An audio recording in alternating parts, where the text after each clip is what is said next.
Well, this morning, we're expected to learn more about the assassination attempt on former President Donald Trump. In just a few hours, Senate lawmakers are expected to question the acting director of the Secret Service about law enforcement lapses in the hours leading up to the shooting.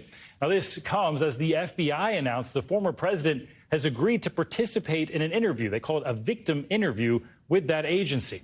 NBC News senior congressional reporter Scott Wong joins us now with more on this. So, Scott, that hearing today, it comes after the former director of the Secret Service, Kimberly Cheatle, she resigned following that grilling by both parties last week. She was declining to answer what seemed like some very basic questions about the assassination attempt. Are we expecting to see more of that today? Good morning, Stephen. This is a rare joint hearing between the Senate Homeland Security Committee and the Senate Judiciary Committee. It is being portrayed as bipartisan.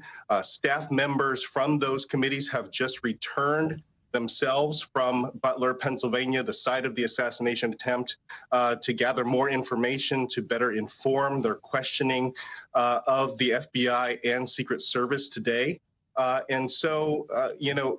It remains to be seen whether this is going to be more of the same. I do think that the resignation of Cheatle last week was sort of like a release of a pressure valve on Capitol Hill. It did sort of alleviate some of the anger and frustration at Cheatle not accepting responsibility. Now that that has happened, I think the focus of this hearing will be more on the substance and less of the theater. And so a lot of questions still remain. The senators are going to hit on those topics, including how was the shooter able to get a gun onto the premises?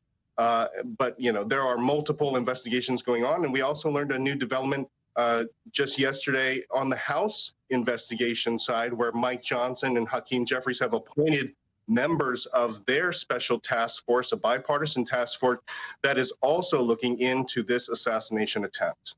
Hopefully with all that, we'll be able to get some answers on this, Scott. And we also want to talk about that interview set to happen between Trump and the FBI. A lot of interest in that. What do we know about it, and what are investigators hoping to learn from him?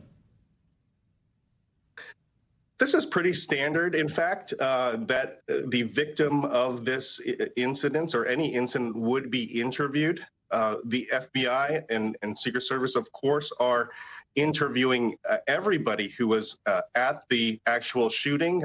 They've interviewed already hundreds of people. But former President Trump had a unique vantage point, of course. They want to know, why he reacted in a certain way. When he went down and hit the deck, what were the conversations that were happening? We could hear sort of being picked up on the microphone, some of those conversations and interactions between Secret Service agents that rushed to assist the former president. And we heard directions being given. I think investigators want to know whether there was consistency between what the Secret Service agents were telling investigators and what President Trump later this week, in fact, on Thursday, will be telling investigators. He acknowledged in an interview yesterday that he will sit for this interview on Thursday, 2 days from now. Thanks for watching. Stay updated about breaking news and top stories on the NBC News app or follow us on social media.